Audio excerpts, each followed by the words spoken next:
Donc on est dans le 5e chapitre de la première lettre à Timothée, et dans ce chapitre, nous allons voir uniquement les 16 premiers versets. Pourquoi ? Parce que les versets 17 à 25, donc la fin du chapitre, concernent les anciens, les responsables de l'Église. On en a déjà parlé récemment, donc je ne vais pas l'évoquer à nouveau. Dans ces 16 premiers versets, le thème principal qui va nous occuper ce matin sont nos relations les uns avec les autres et les relations que nous entretenons à l'intérieur même de notre famille biologique, nos relations familiales. Donc je vais faire la lecture de ces 16 premiers versets de 1 Timothée 5. Ne réprimande pas rudement le vieillard, mais exhorte-le comme un père. Exhorte les jeunes gens comme des frères, les femmes âgées comme des mères, celles qui sont jeunes comme des sœurs, en toute pureté. Honore les veuves qui sont véritablement veuves. Si une veuve a des enfants ou des petits-enfants, qu'ils apprennent avant tout à exercer la piété envers leur propre famille et à rendre à leurs parents ce qu'ils ont reçu d'eux, car cela est agréable à Dieu. Celle qui est véritablement veuve et qui est demeurée toute seule, met son espérance en Dieu et persévère nuit et jour dans les supplications et les prières. Mais celle qui vit dans les plaisirs est morte, quoique vivante. Déclare-leur ces choses, afin qu'elles soient irréprochables.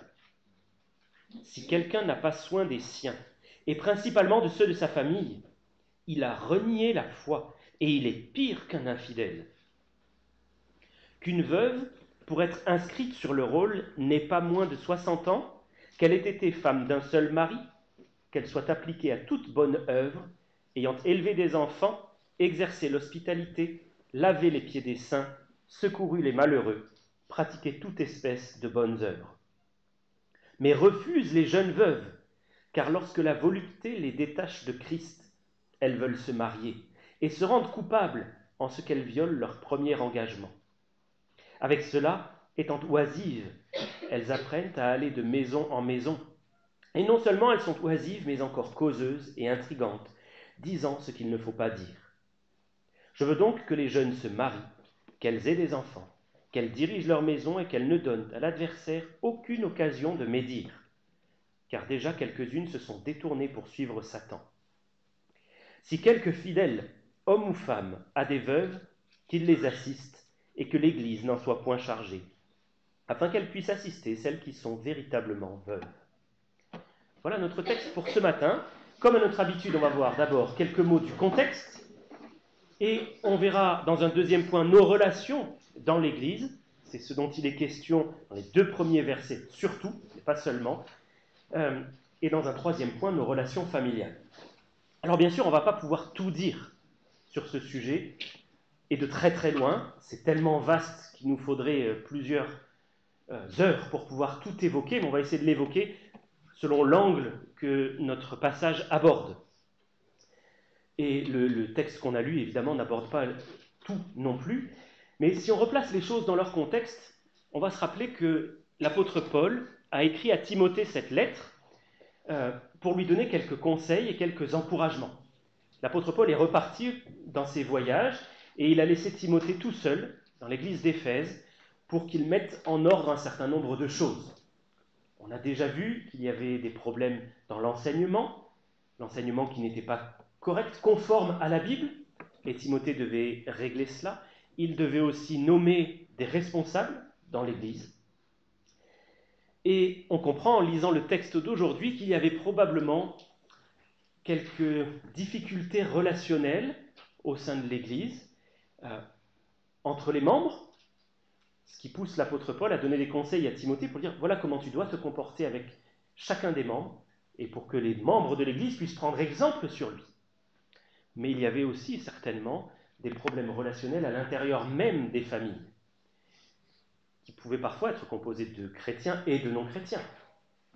Un époux converti, une épouse qui ne l'est pas, ou l'inverse, des parents chrétiens, des enfants qui ne le sont pas, ou des enfants qui sont devenus serviteurs de Dieu, et des parents qui, eux, ne le sont pas encore. Donc, quelques problèmes relationnels dans cette Église. Est-ce que c'est étonnant qu'il y ait des problèmes relationnels au sein des chrétiens? En vérité, c'est quelque chose d'assez courant que l'on observe malheureusement de manière très très fréquente, que les chrétiens, quand je parle de chrétiens, je parle de véritables chrétiens, c'est-à-dire de personnes qui sont nées de nouveau. Je ne parle pas de tous ceux qui se donnent le nom de chrétiens, mais qui ne le sont pas forcément véritablement. Parmi ceux qui sont nés de nouveau, il y a, et c'est malheureusement assez fréquent, des problèmes relationnels, des disputes, des jalousies, des querelles de pouvoir, des ambitions personnelles. Et c'est pour ça que le Nouveau Testament est rempli de conseils et de directives pour dire aux chrétiens comment ils doivent se comporter les uns avec les autres. Alors on n'a pas le temps ce matin de voir, mais toutes les fois où il est question les uns avec les autres, les uns pour les autres, dans la parole. Alors pourquoi est-ce que c'est si important, nos relations les uns avec les autres? Mais regardez dans 1 Timothée chapitre 3, verset 15. 1 Timothée 3, 15.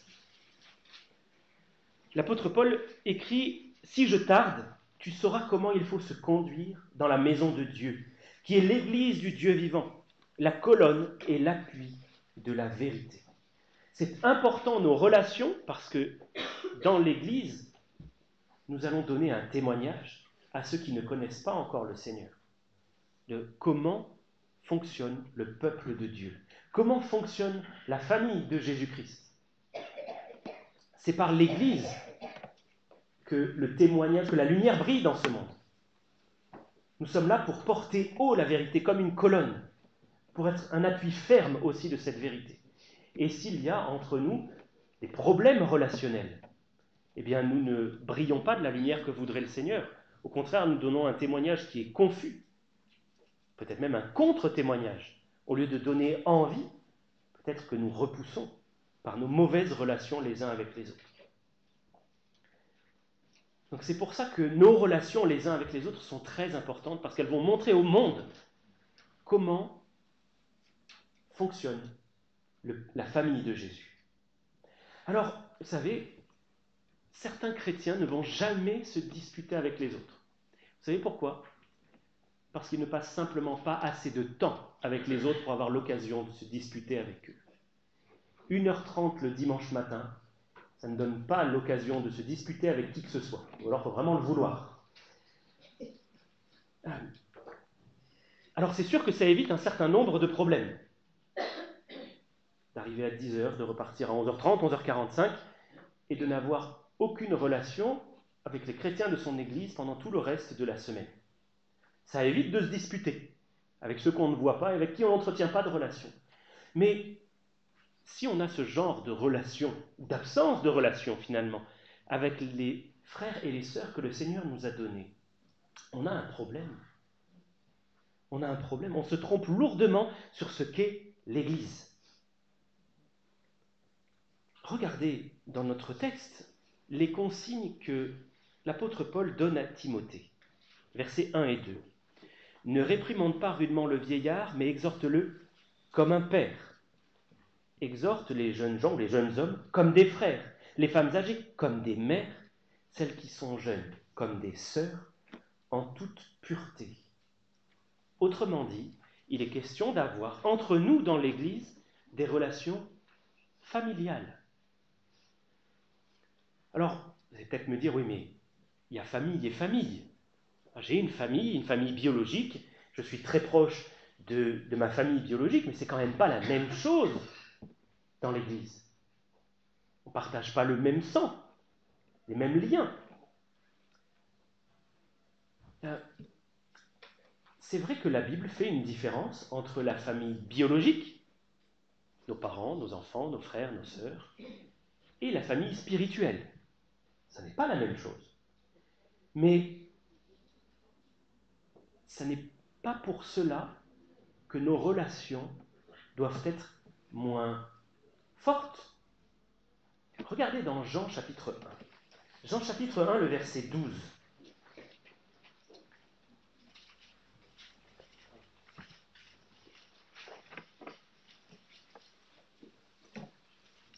Il est question de la lumière qui est Jésus-Christ. Il est dit qu'à tous ceux qui ont reçu cette lumière, à ceux qui croient en son nom, elle a donné le pouvoir de devenir enfants de Dieu. Enfants de Dieu. Pour tous ceux qui ont reçu Jésus-Christ. Ils ont donc un même Père. Maintenant, regardez dans Hébreux, chapitre 2 et verset 11. Hébreux 2, verset 11. Il est question de Jésus. Et il est dit que celui qui sanctifie, Jésus donc, et ceux qui sont sanctifiés, les chrétiens, sont tous issus d'un seul. C'est pourquoi il n'a pas honte de les appeler frères. Nous avons donc un même Père, Dieu le Père, et un même frère, Jésus, le Fils de Dieu, Dieu le Fils. Nous faisons donc partie de la même famille. Est-ce que ce lien est moins réel parce qu'il est spirituel et donc invisible? Est-ce qu'il est moins réel parce qu'il ne repose pas sur le lien du sang? Vous savez qu'un jour, le lien du sang va disparaître. Lorsque nous passerons dans l'éternité, ce lien du sang aura disparu, il n'aura plus cours. Mais c'est le lien spirituel qui prévaudra. Et c'est pour ça que nos relations dans l'Église, pas dans le bâtiment, hein, entre nous, chrétiens, c'est nous qui sommes l'Église. C'est pour ça que c'est si important. C'est pour ça qu'on ne peut pas, on ne doit pas considérer l'Église comme quelque chose d'annexe, une option. Et c'est pour ça qu'il ne faut pas qu'on cède non plus à la désunion. Lorsqu'on va négliger l'Église, l'importance que Dieu accorde à l'Église, eh bien ce ne sera pas étonnant s'il y a alors des désaccords, des querelles, de la désunion, ou simplement de la médiocrité dans nos relations.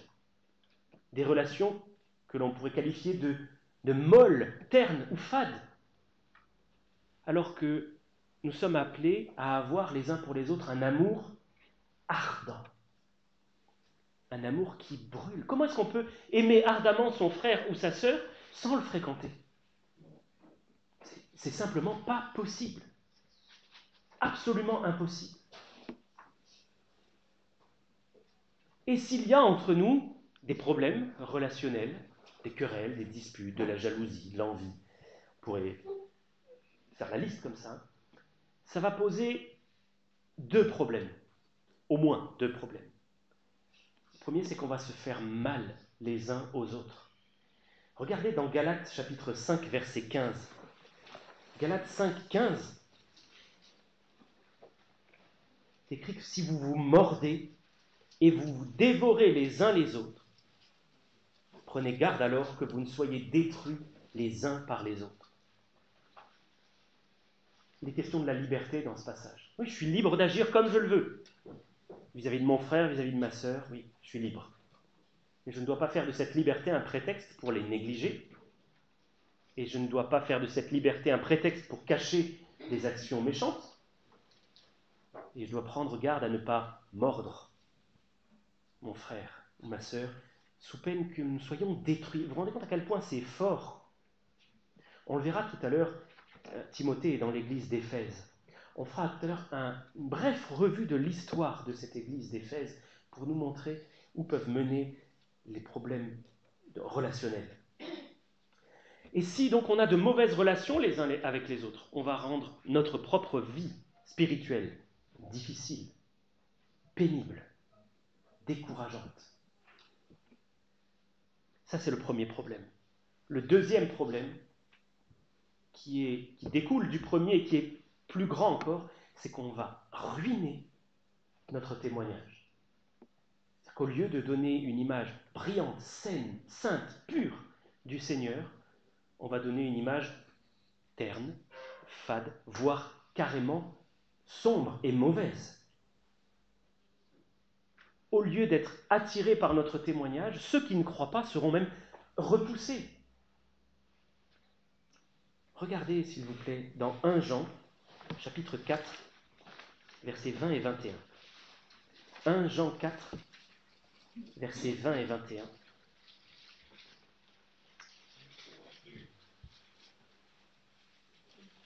Et si quelqu'un dit « j'aime Dieu » et qu'il haïsse son frère, c'est un menteur. Car celui qui n'aime pas son frère qu'il voit, comment peut-il aimer Dieu qu'il ne voit pas? Et nous avons de lui ce commandement, que celui qui aime Dieu aime aussi son frère. Si nous n'entretenons pas de chaleureuses et ardentes relations les uns avec les autres, eh bien, en réalité, nous passons à côté d'une dimension fondamentale de l'amour de Dieu. Parce que nous avons ce commandement que celui qui aime Dieu aime aussi son frère. Et que si on ne le fait pas, ben finalement, on ne peut pas dire j'aime Dieu. On ne peut pas le dire, ça n'est simplement pas vrai. Si on néglige ces relations, on peut se dire, moi j'ai pas de mauvaise relation dans l'Église. Je n'ai pas de relation. Mais ça néglige ce que le Seigneur nous a dit. Jean chapitre 13, versets 34 et 35. Je ne vais pas le citer de tête. Je risquerai de l'écorcher. Je vous donne un commandement nouveau.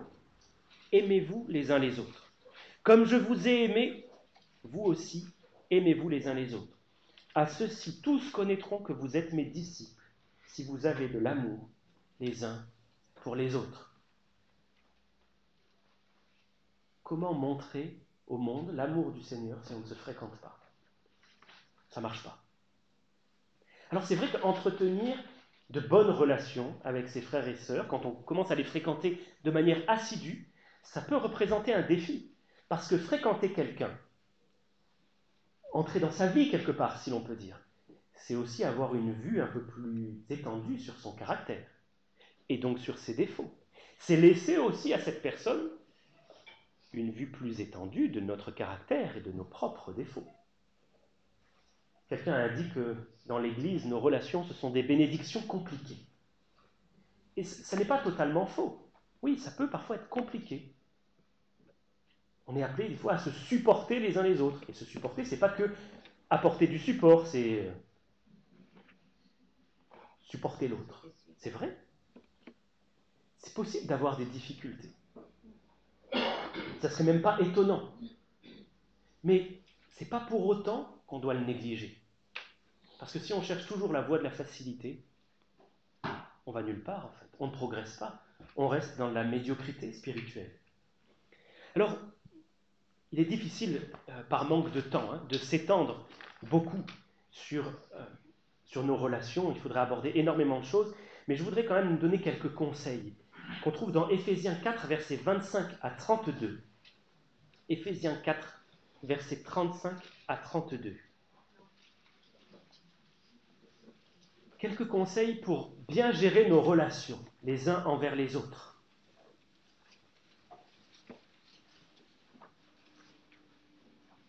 On est appelé à ne plus se comporter comme les païens, qui marchent selon leurs sentiments, leurs pensées, mais à revêtir des sentiments nouveaux, les sentiments de Christ. Et il nous est dit, c'est pourquoi renoncez au mensonge et que chacun de vous parle selon la vérité à son prochain, car nous sommes membres les uns des autres. Si vous vous mettez en colère, ne péchez point, que le soleil ne se couche point sur votre colère, et ne donnez pas accès au diable.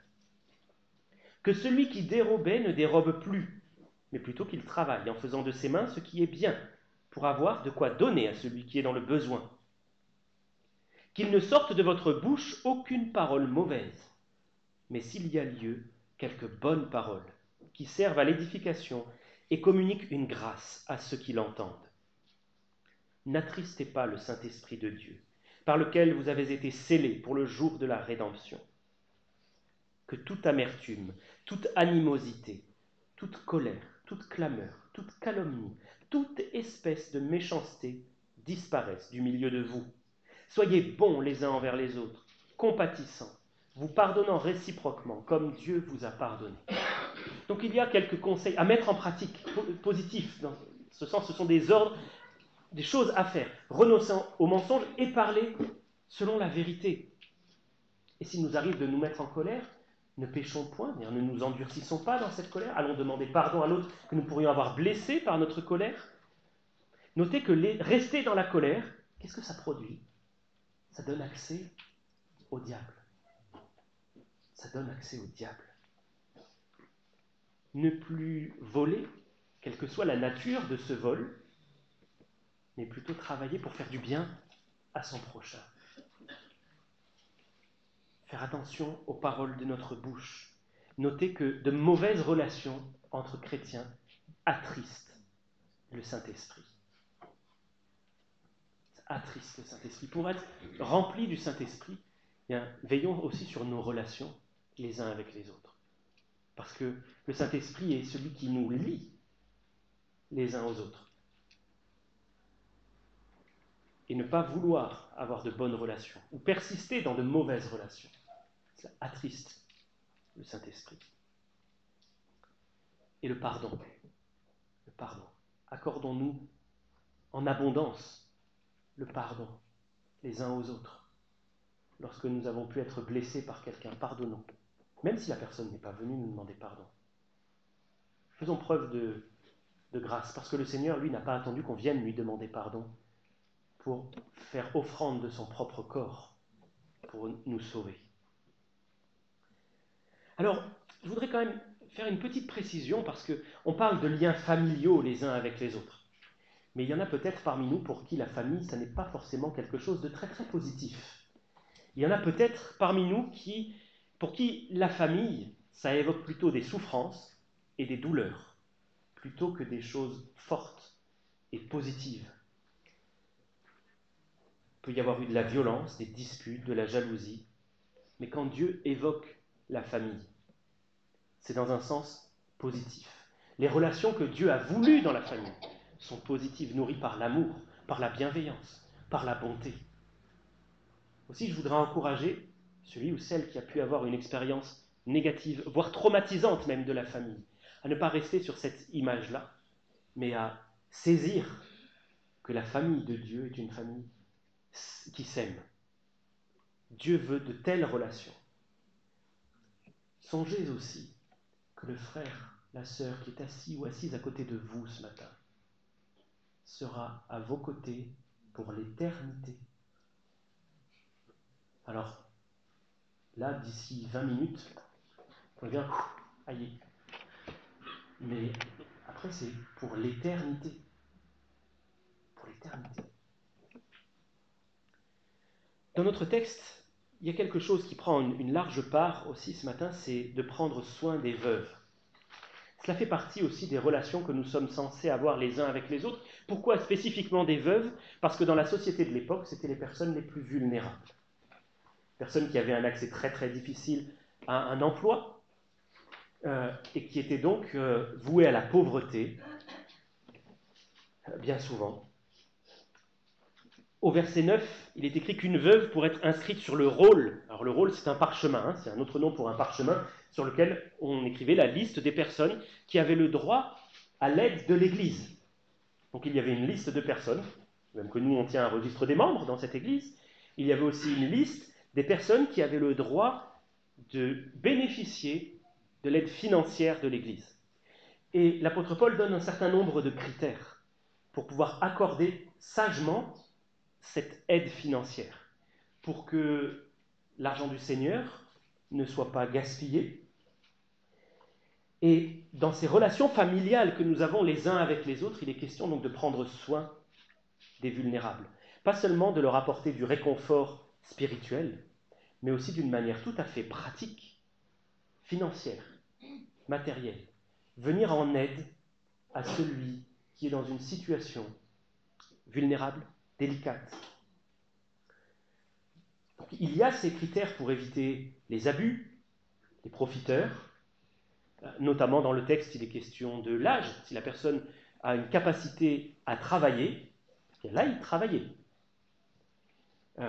Mais une personne âgée qui n'a plus la capacité de travailler, eh bien, peut bénéficier de cette aide-là. De la même manière, une veuve qui avait la possibilité de se remarier, qui n'y fermait pas la porte, eh bien, plutôt que de bénéficier de l'aide de l'Église, si elle avait la possibilité de se remarier, il fallait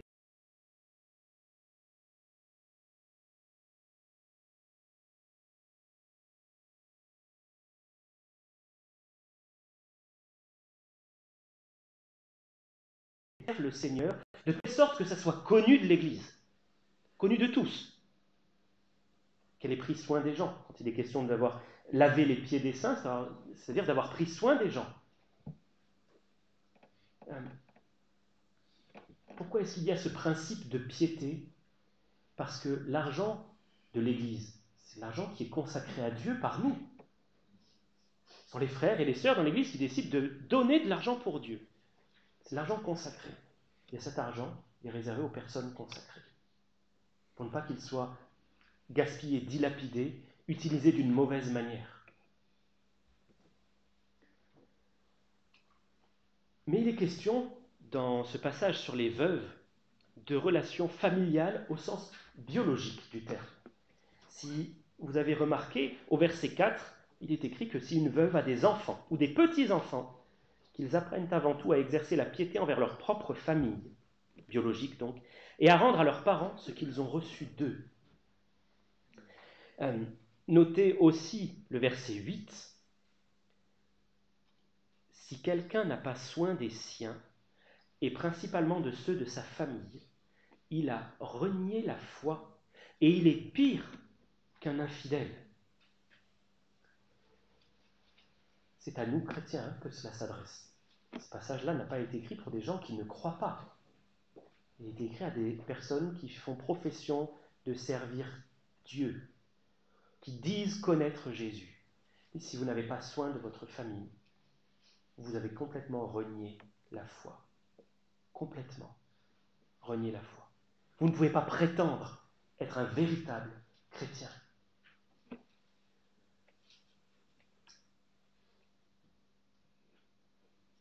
Notez qu'il n'est pas dit de prendre soin de son parent croyant uniquement, ou de son parent fidèle, ou de son parent agréable, mais de son parent, au sens large du terme, quel qu'il soit ou non chrétien, qu'il soit ou non d'un caractère agréable, d'un caractère facile. C'est un ordre, et voyez comme il est solennel, que le Seigneur nous donne vis-à-vis de nos propres familles biologiques.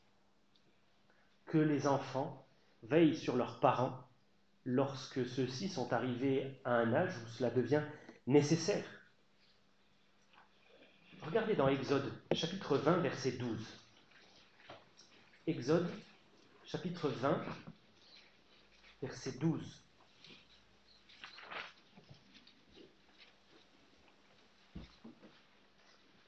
Ce sont les 10 commandements. Et l'un de ces 10 commandements dit « Honore ton père et ta mère, afin que tes jours se prolongent dans le pays que l'Éternel, ton Dieu, te donne. » Dieu ne met pas ici de limite d'âge pour honorer ses parents. Alors, il y a différentes manières d'honorer ses parents. Quand on est d'un âge jeune, que l'on vit encore sous leur toit et que l'on est sous leur responsabilité, honorer ses parents, ça veut dire leur obéir, les suivre, selon le Seigneur.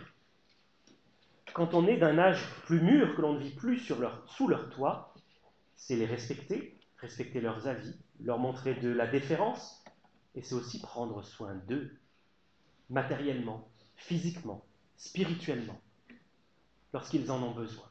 Alors dans notre texte, il était dit que les enfants apprennent à rendre à leurs parents ce qu'ils ont reçu d'eux. Peut-être que certains n'ont pas reçu grand-chose de leurs parents, pas grand-chose qu'ils puissent leur rendre. Certains ont peut-être reçu des coups. Il n'est pas question de rendre des coups. Certains ont peut-être reçu beaucoup d'amertume, de reproches, de méchanceté. Là non plus, il n'est pas question de rendre ce genre de comportement. Mais si nous n'avons que très peu reçu de positif, nous avons au moins reçu la vie biologique de ces parents-là, ce qui nous impose de prendre soin au moins de la leur, au moins de leur vie biologique, c'est-à-dire du soin physique et matériel, au moins. Notez que le Seigneur Jésus est particulièrement sévère avec ces personnes du peuple d'Israël qui disaient « Mais j'aurais bien voulu t'assister, papa, maman, j'aurais bien voulu vous donner un petit peu d'argent, mais le problème c'est que le seul argent que j'ai disponible, c'est mon offrande pour le Seigneur. Alors je suis désolé, je ne peux pas. » Le Seigneur Jésus a traité ces gens-là d'hypocrites. Il a été particulièrement sévère avec eux parce qu'ils mettaient leur tradition au-dessus de la loi de Dieu, qui impose de prendre soin de ses parents, de les honorer.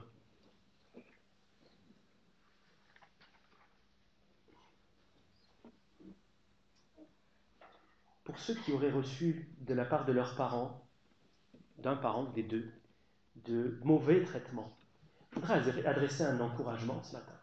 Parce qu'il y a dans l'Évangile une puissance absolument merveilleuse. Une puissance qui libère. C'est le pardon. En Jésus-Christ, nous sommes une nouvelle créature. Les choses anciennes sont passées. Toutes choses sont devenues nouvelles. L'ancienne personne que nous pouvions être, maltraitée, et donc rancunière, remplie de colère et d'amertume, cette personne-là est morte.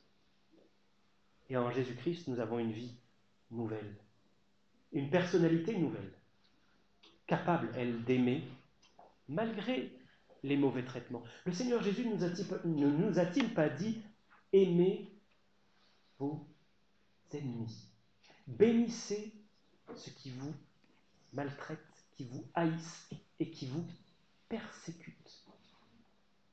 C'est ça aussi l'Évangile. Recevoir un amour si profond, total et entier du Seigneur Jésus qu'il va nous submerger, nous remplir et déborder de telle sorte que nous allons pouvoir, à notre tour, inonder les autres de cet amour. Encore une fois, c'est quelque chose de solennel, c'est ce que le verset 8 nous montrait, que si quelqu'un n'a pas soin des siens, principalement de ceux de sa famille, il a renié la foi et il est pire qu'un infidèle. Vous savez pourquoi il a renié la foi ? Parce que la foi, c'est croire en celui qui est venu aimer et chercher ses ennemis. Et qui nous dit, va et fais de même. Aime ton prochain comme toi-même. Ça, c'est la règle d'or. Et celui qui n'aime pas son frère qu'il voit, comment peut-il aimer Dieu qu'il ne voit pas ? C'est ce qu'on a lu tout à l'heure. Alors peut-être que ma famille n'a mérité de moi que rancune, colère. Mais si je crois en Jésus-Christ, moi, j'ai été pardonné. J'ai reçu le pardon de toutes mes offenses, passées, présentes, futures. Et Dieu me dit, va, pardonne aussi.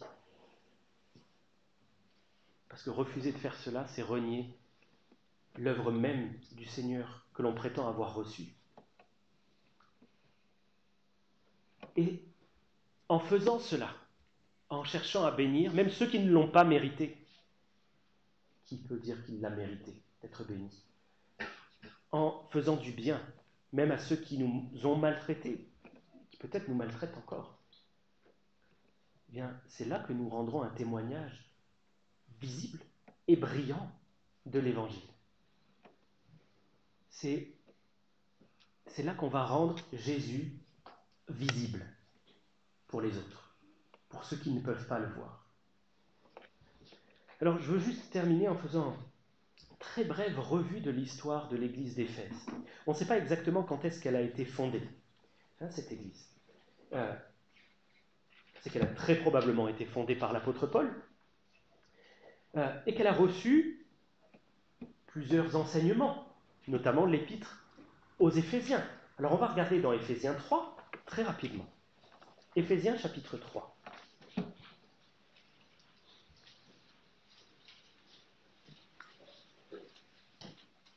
À partir du verset 14. C'est la prière que l'apôtre Paul adresse à Dieu pour cette église. Il dit, à cause de cela, à cause de tout ce que Dieu a fait, de ce plan merveilleux qu'il a pour l'église, je prie, je fléchis les genoux devant le Père, de qui toute famille dans les cieux et sur la terre tire son nom, afin qu'il vous donne, selon la richesse de sa gloire, d'être puissamment fortifié par son esprit dans l'homme intérieur, en sorte que Christ habite dans vos cœurs par la foi, étant enraciné et fondé dans l'amour, et que vous puissiez comprendre avec tous les saints quelle est la largeur, la longueur, la profondeur, la hauteur, et connaître l'amour de Christ qui surpasse toute connaissance, en sorte que vous soyez remplis jusqu'à toute la plénitude de Dieu.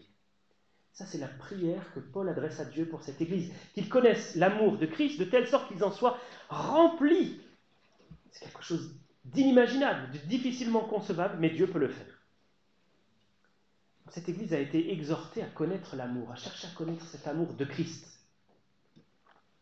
Dans notre passage de Timothée, il est écrit aussi à l'Église d'Éphèse, donc d'avoir de bonnes relations les uns avec les autres, et donc de manifester l'amour de Christ.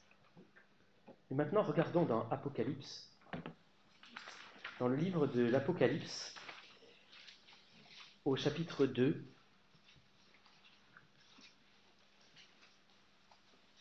à partir du verset 1 et jusqu'au verset 5, Apocalypse 2, verset 1 à 5, le Seigneur écrit une lettre à l'ange de l'église d'Éphèse. Voici ce que dit celui qui tient les 7 étoiles dans sa main droite et celui qui marche au milieu des 7 chandeliers d'or. Je connais tes œuvres, ton travail et ta persévérance. Je sais que tu ne peux supporter les méchants, que tu as éprouvé ceux qui se disent apôtres et qui ne le sont pas, et que tu les as trouvés menteurs, que tu as de la persévérance, que tu as souffert à cause de mon nom et que tu ne t'es point lassé. Et ce que j'ai contre toi, c'est que tu as abandonné ton premier amour. Souviens-toi donc d'où tu es tombé, repens-toi et pratique tes premières œuvres. Sinon je viendrai à toi et j'ôterai ton chandelier de sa place, à moins que tu ne te repentes. Nous avons là la dernière parole adressée dans la Bible à l'église d'Éphèse. Une église donc qui a été encouragée à manifester l'amour. C'est une église qui s'est attachée à la parole, à avoir un enseignement pur, un enseignement droit, à dénoncer ceux qui disent de fausses choses, des hérésies, des fausses doctrines, mais qui a abandonné son premier amour. Quelle est la menace du Seigneur? Ôter le chandelier. C'est-à-dire, même si une église professe la vérité, il préfère écarter cette église et qu'elle disparaisse si elle ne manifeste pas d'amour. Si les chrétiens au sein de cette église ne cherchent pas à avoir des liens forts, familiaux, remplis de pardon, de bonté, de compassion les uns avec les autres, le Seigneur préfère écarter cette église, ôter le chandelier, la lumière. Et je préfère qu'il n'y ait pas de chandelier éteint, qu'il n'y ait pas du tout de chandelier, plutôt que d'avoir un chandelier éteint, où l'amour ne brûle pas dans le cœur des chrétiens. Alors, où est-ce qu'on en est ce matin, chacun? Est-ce qu'il y a des rancunes que l'un ou l'autre a envers son frère ou sa sœur? Est-ce que vous savez que vous avez offensé quelqu'un?